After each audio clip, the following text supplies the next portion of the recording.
Broadcasting mula sa Phil Oil Flying V Center in beautiful San Juan City, nagbabalik ang inyong inaabangang Premier Volleyball League dito sa SNA. Sumasaludo sa pusong palaban ng lahing Pilipino. Nandito na po tayo sa huling laban ng quarterfinal round na siyang magdidikta kung sino magbubuo ng semifinal cast ng kauna-unahang reinforced conference ng PVL. Coming right up, ang paghaharap ng multi-titled Lady Warriors at ng new and exciting Perlas Spikers, the final match of the quarter-final round. Glad you could join us once again mula dito sa Phil Oil Flying V Center. Ako po si Jing Hamlang, joined by Noreen Go, and our panel at large, Ira Pablo. It's an exciting game, and it has all the ingredients, ladies, for what could be a classic matchup in all of Philippine volleyball.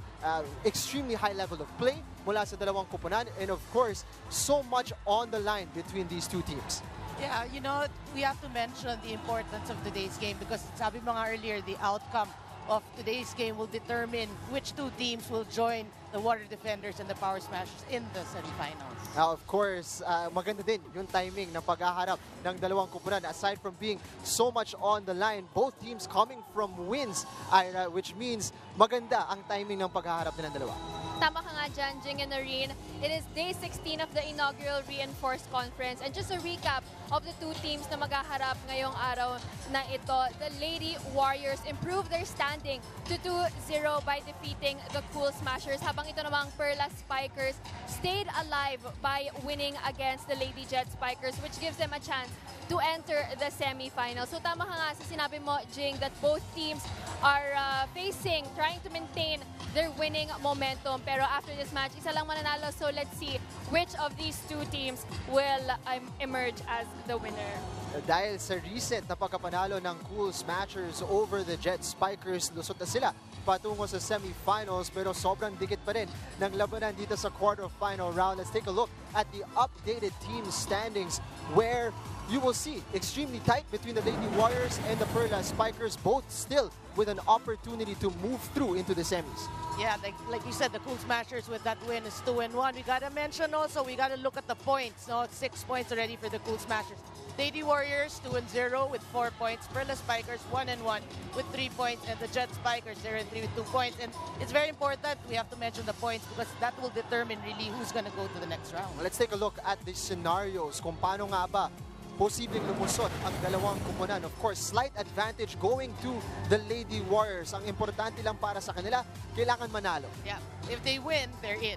It's as simple as that. So it makes it simple for them moving forward. Habang naman para sa Perlas Spikers, kailangan nilang manalo, and they have to do so in a particular fashion. Yeah, they have to win in 3 or 4 sets because that will give them enough points to go ahead of the Lady Warriors. So sila yung papasok, Lady Warriors will say goodbye to this conference. Now, we're talking about the team standings and how exciting the setup is dito sa Reinforced Conference. But over the last few weeks, one thing that has been extremely entertaining, yung nakikita natin na naglalaro na yung mga imports. They really add a new dynamic dito sa ating komperensya. But one of the guest players really stands out among the rest, being na nag-iisa siyang setter sa mga naglalarong guest players ngayon sa Reinforced Conference.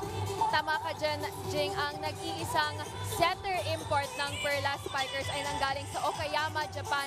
And did you guys know that she started playing in the professional league when she was just 18 years old? So if she's not playing here in PVL, she's busy playing in different countries. Kasama na dyan ang Switzerland, Sweden, Germany, and Thailand. So narito, panoorin natin at kilalanin natin si Naoko Hashimoto.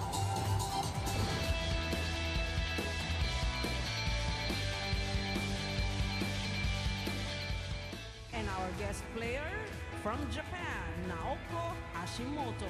Hashimoto, quick attack. Hashimoto, quick attack for Sasa de Banadera. Quick attack. I think that Meet the latest reinforcement of the Perlas Spikers, ang veteran setter from the land of the rising sun, si Naoko Hashimoto. Bata pa lamang si Coco-san nang mapamahal siya sa larong volleyball. Sa katunayan ay 18 years old siya nung magsimula ang kanyang professional career around the globe. I started after high school. I played in Sweden, Switzerland, and Romania and Germany.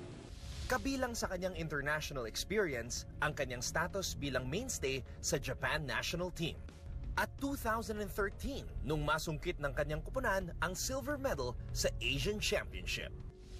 Ayon sa 5'8" setter, kinailangan niyang mag-adjust sa Philippine style of volleyball. Philippines, they play more combinations than the other countries. Pero naging malaking tulong naman sa kanya ang suporta ng mga bago niyang teammates sa Perlas. I like my teammates. They're really friendly. Eat together and drink coffee. I like the food here. I really like to stay here in Philippines. Handa nang magbigay ng all-out performance si Coco-san ngayong quarterfinals Hashimoto, Villanueva with some spot. upang matulungan ang Perlas Spikers na makarating sa semifinals ng PVL Reinforced Conference. We will try our best to become champion. Thank you for supporting us. Please watch our games. Go Perlas!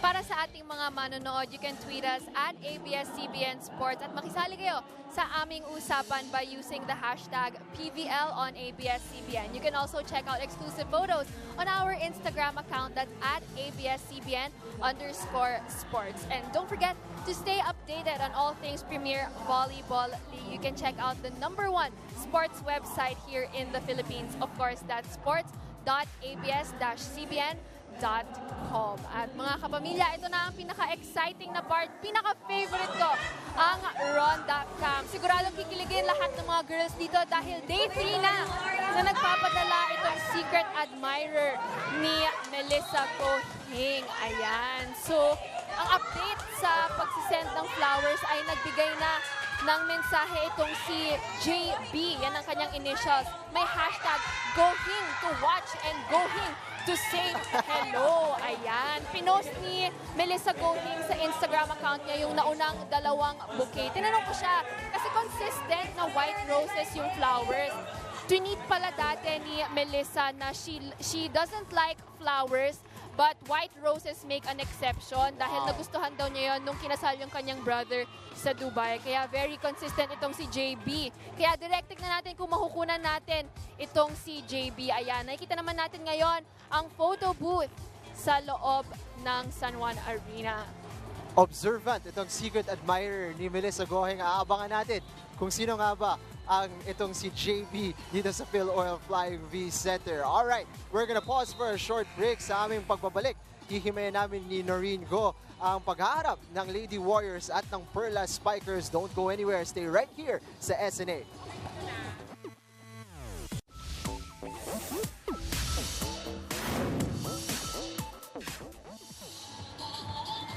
Welcome back dito sa Premier Volleyball League sa SNA. Huling laban ng quarterfinals about to get underway between the Lady Warriors and the Perlas Spikers. Napag-usapan natin na rin na may slight advantage dito ang Lady Warriors dahil sa setup ng point system, but also because 2 beses na sila nakatikim ng pagkapanalo kontra dito sa Perlas Spikers in the elimination round. Yeah, and their scenario is actually not so complicated. If they win today, we said earlier, they're in. Perlas has to win by 3 or 4 sets. And let's look back at those preliminary round meetings between the Perlas Spikers and the Lady Warriors. Ang unang laban nila ay naganap noong May 9 kung saan straight sets nakuha ang pagkapanalo ng Lady Warriors, and that was a dominant performance from the multi-title team. Yeah, this was a game without the imports. So it was a showcase of our local talent. And Manda Pablo just ruled that game and they won in straight sets. Ngayon, tinan naman natin ang mga numero from the May 16 encounter dito. Nakita natin, Perlas Spikers really developing that resistance as the campaign has been ongoing. Ito, pinahirapan nila ng konti ang Lady Warriors. Yeah, it went the distance. It went 5 sets. Well, most of our games actually have been going 5 sets next to Jing.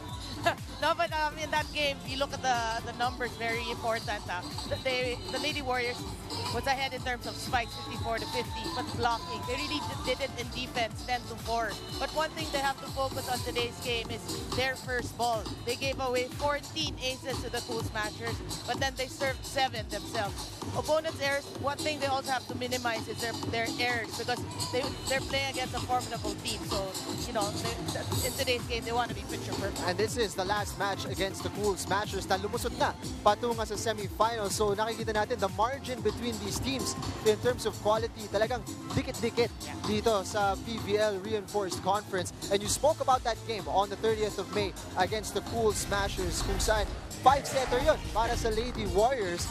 And we're getting used to this. 5-setters all across the board ang nakikita natin. Dahil nga naman ang sinasabi natin, dikit na dikit ang level of quality between the teams.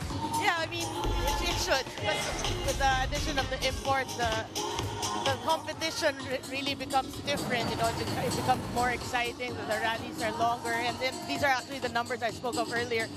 You know, really, what we really have to focus really in today's game is who wants it more. Right. You know, because today's game will really determine who's going to go to the semifinal. So I think it's not more about statistics; it's more about heart in today's game.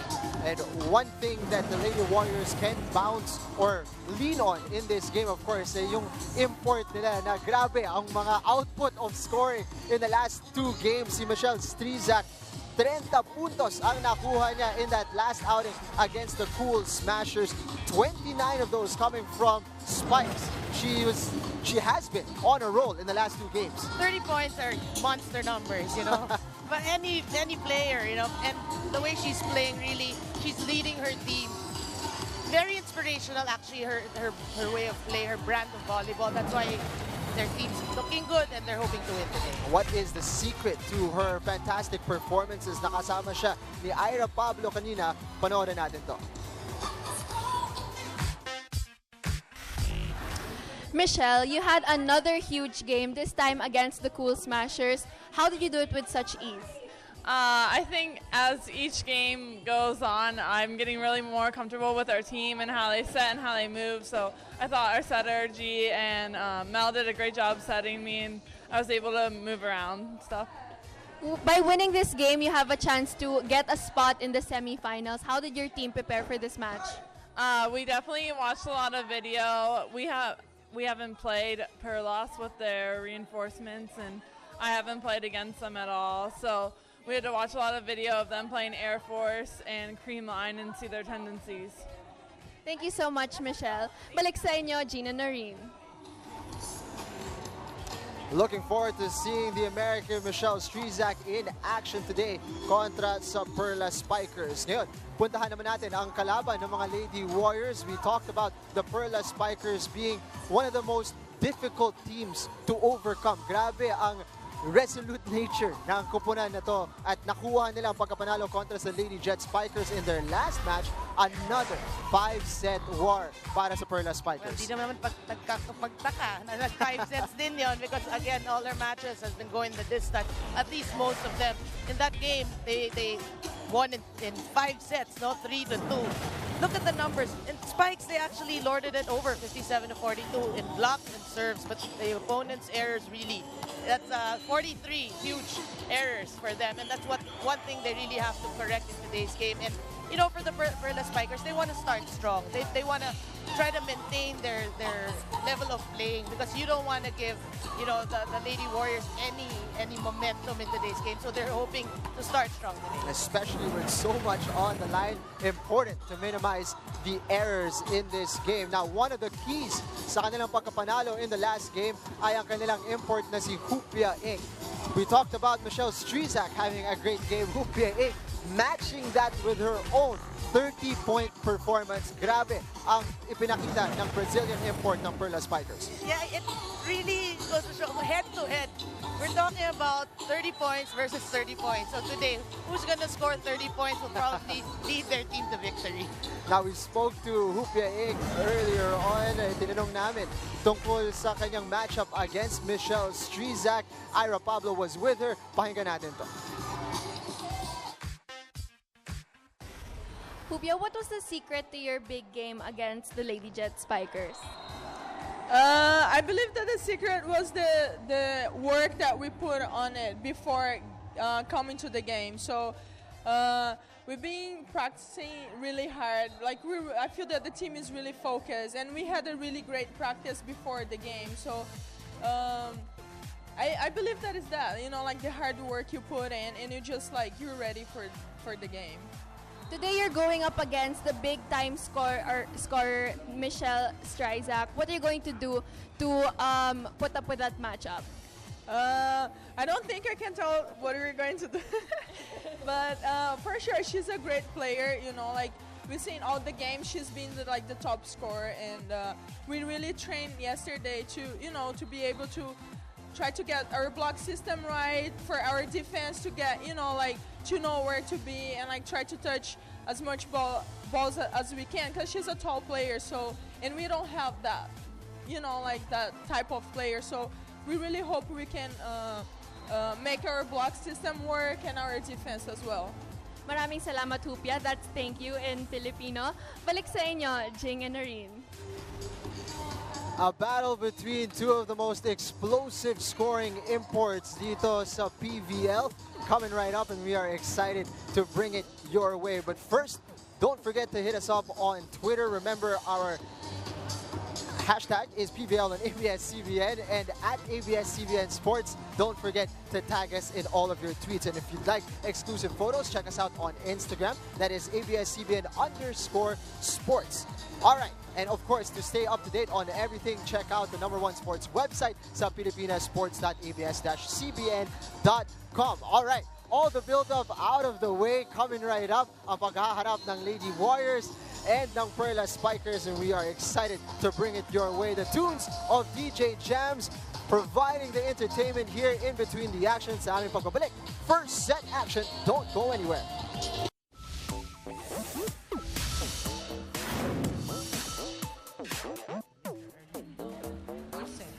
National referee. Second referee, Mr. Fernando Velarde, national referee. Before we present our starters, we'd like to say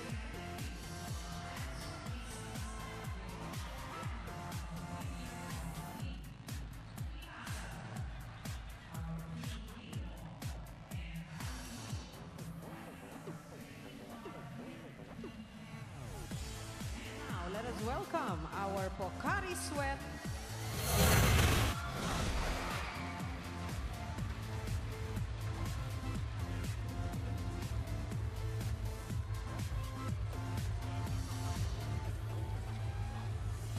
Lady Warriors.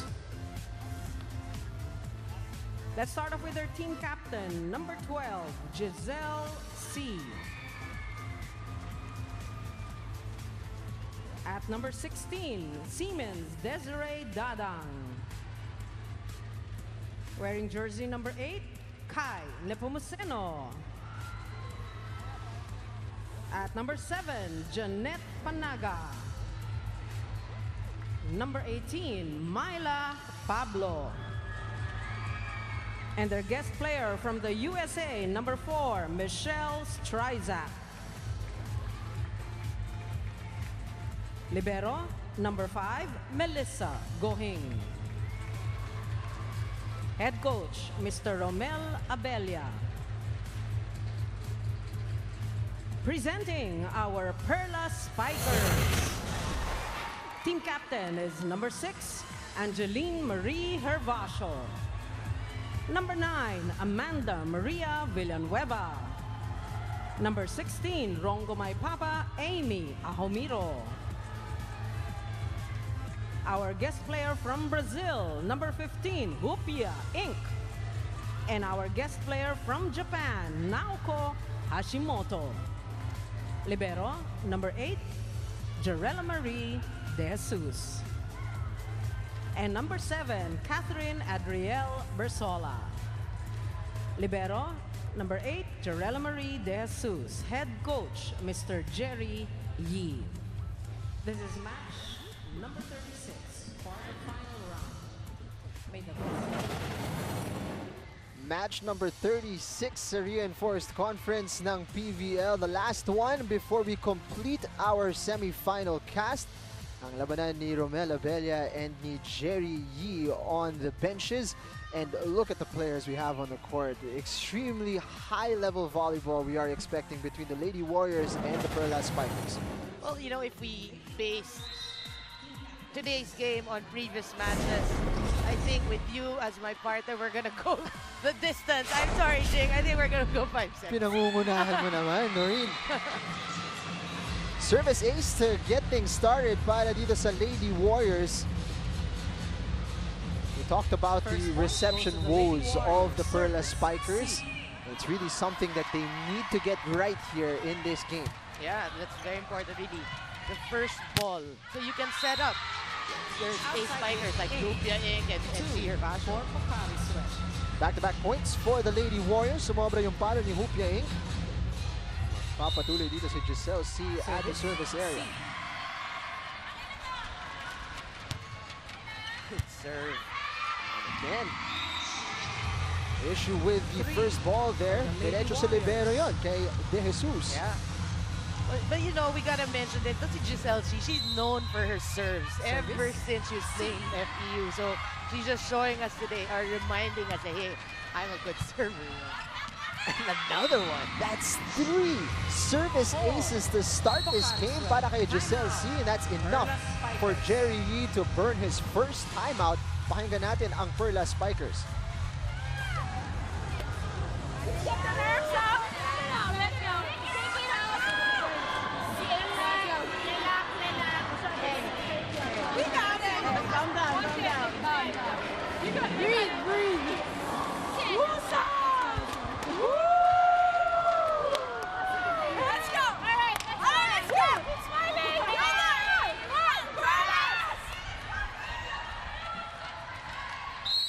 Taking an opportunity to shake it all off. Perhaps some early game nerves para dito sa Perlas Spikers. At ito, nakikita natin si Elaine Casilag. Mukhang may iniinda sa kanyang right shoulder. Yeah, hope it's nothing serious. But you know, that was a happy huddle.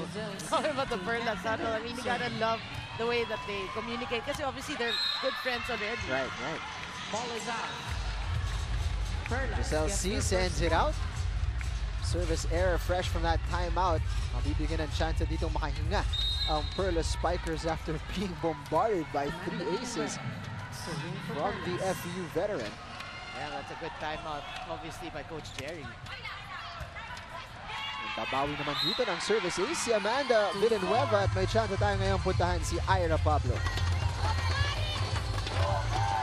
Jing and Noreen, sigurado ko lahat ng mga babae ay kinikilig pa rin dun sa gesture na ginawa para kay Melissa Go Hing. Tinanong ko rin siya kanina kung ano ang tumatakbo sa kanyang isip ngayon habang naglalaro siya dito sa game, lalo na't alam niya na nanonood ngayon ang nagpadala ng mga bouquet of flowers dito kay Melissa dahil nga sa mga hashtag na sinabi, Go Hing to watch, Go Hing to say hello. Ang sinabi niya ay nakafocus lang daw talaga siya sa volleyball dahil her motivations in playing are her family and her strong faith in God. Kaya JB, steady ka lang dyan dahil maglalaro muna dito si Melissa Go Hing. Jing and Noreen? Thank you very much, Ira Pablo. Eyes on the prize para kay Melissa Go Hing. First things first, they need to overcome the Perlas Spikers. Sa sobra ang service niya mula kay Amanda Villanueva. 5.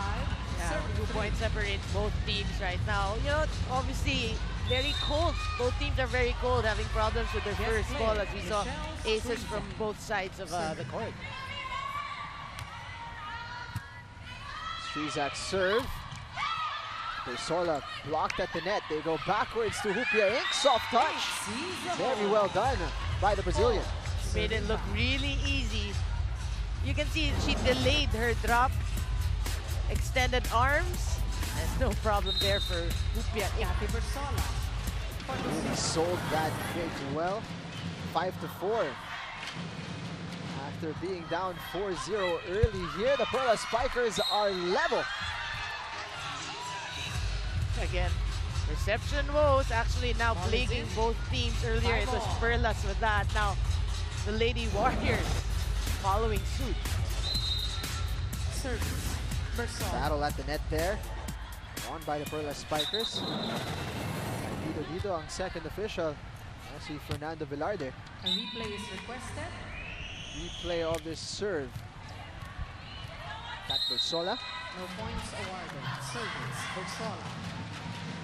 Packs a lot of power in her serve. Received well by the import. They go backwards.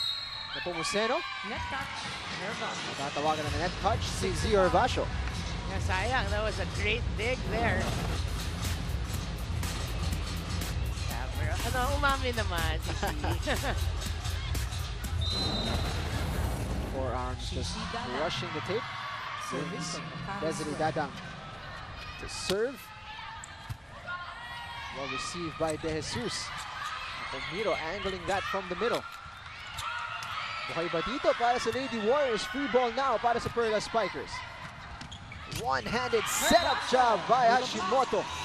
You gotta love the way she kept that ball alive. That was really close to the net, and she's a back row attacker at that play. Able to do a combination play still, so we did feature her, and rightfully so. Hervasho finishing that one off, tying us up at 6 apiece. So far, 2 puntos na. Itong si Hupia Inc. At madadagdagan yan, service ace. Perlas now on top by You gotta love the way the ball just dropped last minute. Even Strizak couldn't get to that. service. That fan enjoying that point. Look at that, the Perlas Spikers taking the lead here. Section from Strizak. Strong hit mula kay Myla Pablo, well dug up. At aatakihin dito ni Hervasho. From the back row. Oh, Great reaction.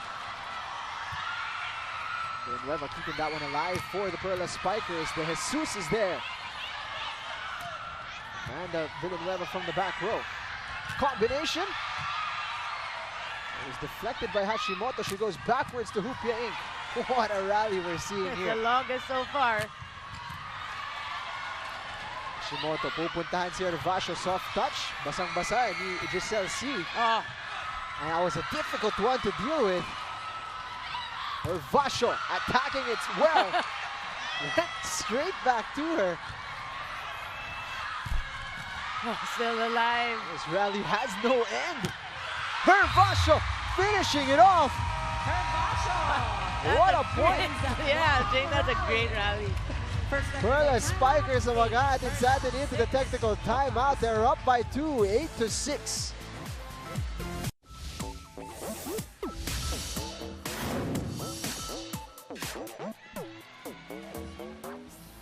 What a great first set we are seeing so far here in this match. Ito nakikita natin ang mga taga-suporta ng Perlas Spikers.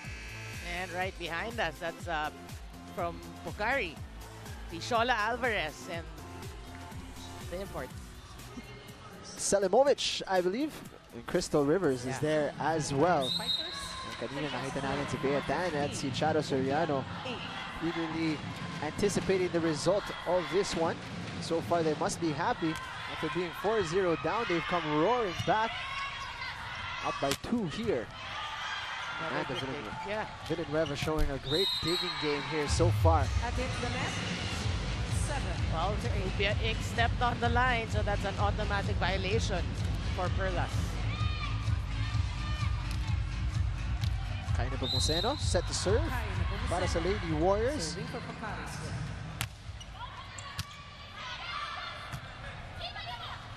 Hervasho blocked at the net by Panaga. From the back row, Through the block. Strizak able to score. We're tied at 8. You gotta love the fact that she's always an option, whether she's in the front or in the back, and her percentages are really high. Labanan ng Nepomuceno. imports with 30 points in their last game. Inc. Angat ni Nepomuceno. Quick hit para kay Panaga. Goes wide. Panaga. Yeah, she's hoping for a check ball, but it was kind of far. What a position the Lady Warriors are in this final game of the quarterfinals. Led a lot over in the elimination round. They looked like they were going to breeze through into the semifinals. They have a 2-0 record dito sa quarterfinal round, but still, they need to win this last one para masigurado ang kanilang lusot patungo sa semis. Yeah, today's game is really important.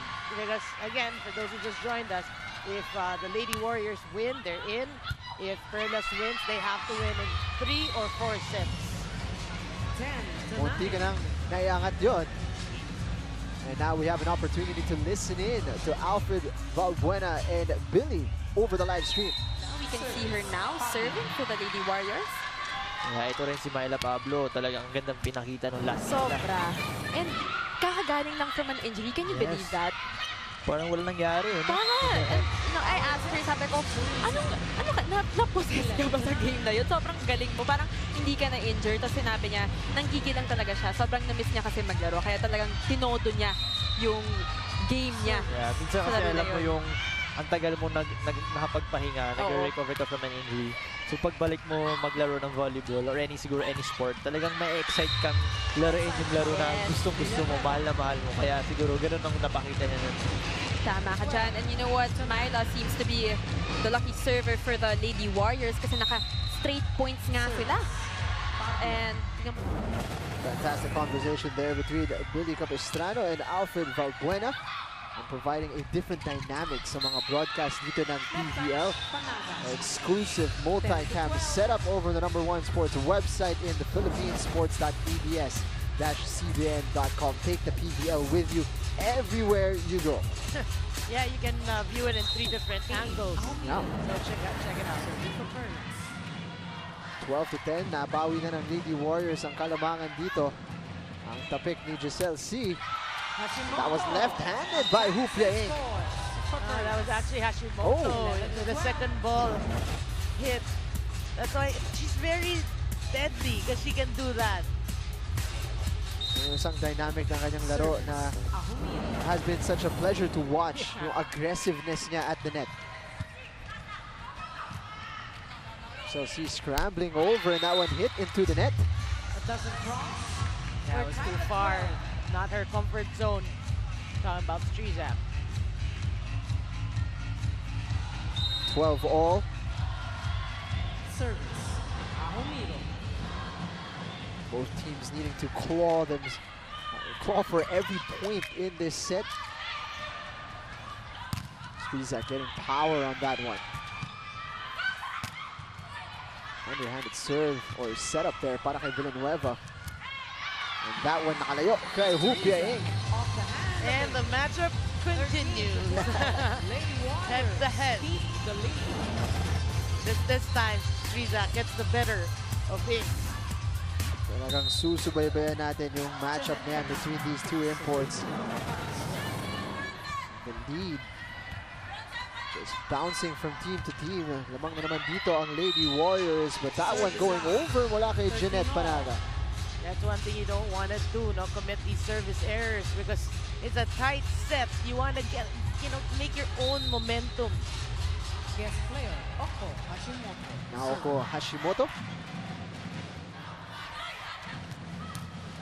It's so difficult when she gets into that kind of position. Nakahuli ng konti yung block. You see her smiling. She enjoyed that one. Yeah, that's a great set. You did say nahuli ang block because Cassie Bertola medyo na-late ng konti trying to man Desiree Dabang. She has that kind of advantage on you. Pwede mo nang ilista yun para dito kay Strizak. Going one-handed there, just a little too difficult para kay Hashimoto. Yeah, miscue there from Perlas. Nobody went for the second ball and Hashimoto was far, so point goes to the Lady Warriors. Nako, nandito naman si Giselle C. Oo nga. At the line para sa Lady Warriors. But Hupia Inc. putting an end to it very quickly. Yeah, going in between Melissa Going and Myla Pablo. Because, these two players, talking about Pablo and Going, they're two decent. Of course, Going, the libero. But Myla Pablo, we got to mention, her defense also is top. So, that's a smart hit from Inc. Villanueva, deep serve from her. But backwards to Michelle Strizak. And a soft touch does it. Faced with a double block, great adjustment in the air. Yan ang hahatid sa atin into the second technical timeout. Lady Warriors now with a 2-point advantage. Hi, Sharla. I'm from Olvias. Kapag may free time ka po, ano pong usually nyo pong ginagawa? Hi! Ang ginagawa ko po kapag may free time ako is usually lumalabas kasama yung family, then shopping, kumakain, and kapag wala naman po silang time para doon, nagpapahinga lang ako sa dorm namin kasi I need to rest then kasi I have an injury po. Yun. Thank you! Shola Alvarez, as we see here, sitting in the stands, nagpapahinga but enjoying the action. Dito sa Phil Oil flying the center. Yeah, I asked her what her injury was because she was in civilian clothing. She said she has a lower back issue. So Lower back issue. Yeah. That will keep you out for sure. Straight out of that technical timeout, nakapunto sa ganito ang Perlas Spikers. So baba sa isa ang lamang ng Lady Warriors. Glad you could join us here on S&A. Final match of the quarterfinals. Jingam lang kasama si Noreen Go. And it's certainly been proving everything we've been hoping for. A really tight contest here between these two sides. Great reactions mula kay Amy Ahomiro to keep this rally alive. yeah, good digs as well. Villanueva setting up Ink. Strong hit, too deep from the Brazilian. Yeah, the cell was far from the net, but Ink chose to go for it and hit it too wide.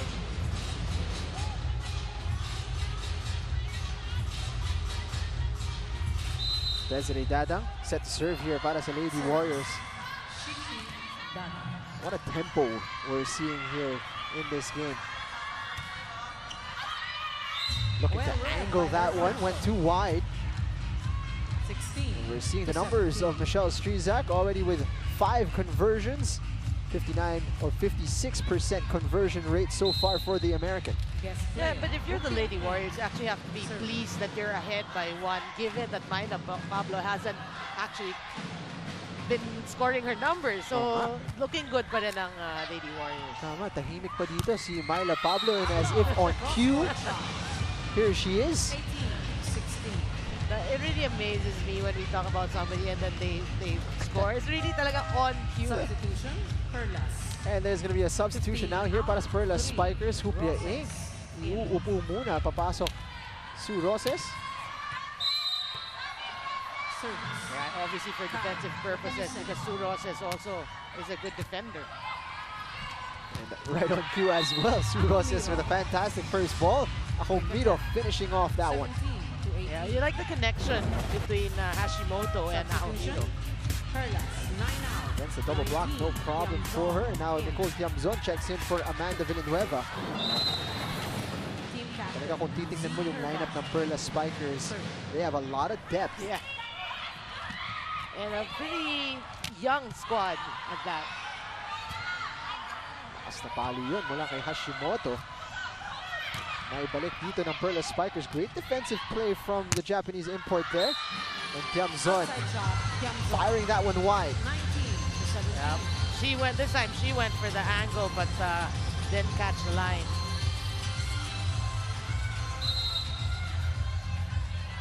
Service. Myla Pablo now for the Lady Warriors. Deep serve. Reception by Sue Roses. Aatakin dito ni Tiamzon. Still alive. Somehow, some way. Sent over, and Tiamzon on the second opportunity finishes it off. Yeah, you like the attitude of Tiamzon because she had an error earlier. She was dug, but then she kept going for it, and she finally gets the point for Perla. Tiamzon perhaps top of the list on my list of best game faces. Yeah. She's not messing about when she steps on the volleyball court. And a service ace para kay Ahomiro ties this up at 19. Well, we did mention this game will go the distance, and so far, it is right here in the first set. It's 19 all. Service. Magandang bunot para kay Jerry Ying. Ito si Nicole Tiamzon. Making an instant impact. Coming on for Amanda Villanueva. Strizak. Beautiful hit. 20 to 19. Well, she's chasing number 30, and she's gotta, she's gotta start piling up the numbers. Great technique being shown by the American. Covered a lot of distance with that leap. First to breach the 20-point mark. And that one just going long. Wala kay Jeanette Panaga, who's had a rough first set here. Couple service errors. Fired at the net. One spike going wide. So hindi pa natin talaga nakikita yung usual na Jeanette Panaga. That's true. Anim na excellent set so far para kay Naoko Hashimoto.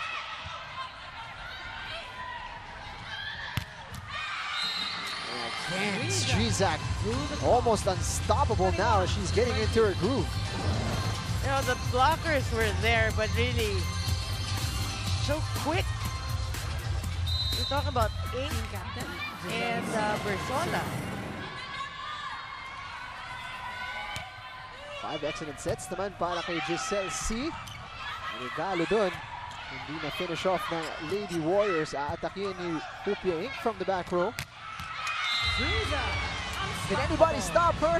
22-20. Doesn't look like it here at this point of the first set. At the timeout muna ang Perlas Spikers.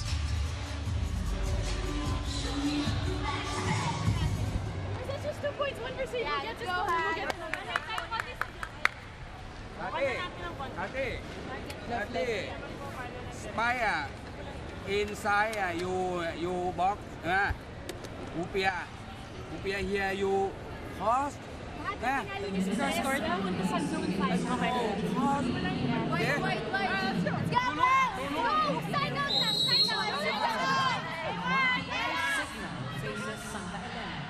Men's division, semifinal 22-20. Important time to regroup para dito sa Perlas Spikers. Yeah, and it's right that they're focusing on the blocking because they can't seem to find an answer for Strizak. So C targeting Ink. Great setup job there. Palo ni Bersola. Joust at the net. Ipinanalo ni Nicole Yamzon against Strizak there. It's a clear case of David versus Goliath. Substitution. Perlas, 19 out, 9. That will be a final contribution before being substituted off by Amanda Villanueva. So great contribution by Nicole Tiamzon there in the few minutes she spent on the court. Yeah, precious points for her, precious moments. Service ni Amanda Villanueva. That will be disappointing para dito sa Perlas Spikers. So Mobra fresh off the bench. And sometimes it makes you think, no? Coach Jerry subbed Nicole and put back Amanda, and then she commits a service error. Should I have just kept Nicole in for a bit longer? The difficulties of being a coach. Yeah, but tit for tat though. So Strizak with their own service error. Real error para dito sa import. Going down the wire sa ating first set. Kat Bersola. Good serve for the Perlas Spikers. And what a connection there. Difficult first ball to deal with. Giselle C making do. Yeah, Desiree Dada. You know, for me, Desiree Dada, I've said it a couple of times prior seasons. She's a very underrated player, but she's very effective. As we saw there, set point ngayon at si Desiree Dada ang magsaserve para sa Lady Warriors. Sakit yun. Sumobra mula kay Desiree Dada, and you see the expression on her face. Normally a very consistent server, but you know, towards the end of the first set, a lot of service errors from both teams. Hupia Inc. now looking to save another set point. And that went into the net. Lady Warriors claim the first in this one. That's a big win for the multi-titled Lady Warriors. They take this one 25-23. Magbabalik tayo with highlight statistics and set 2 action. Don't go anywhere.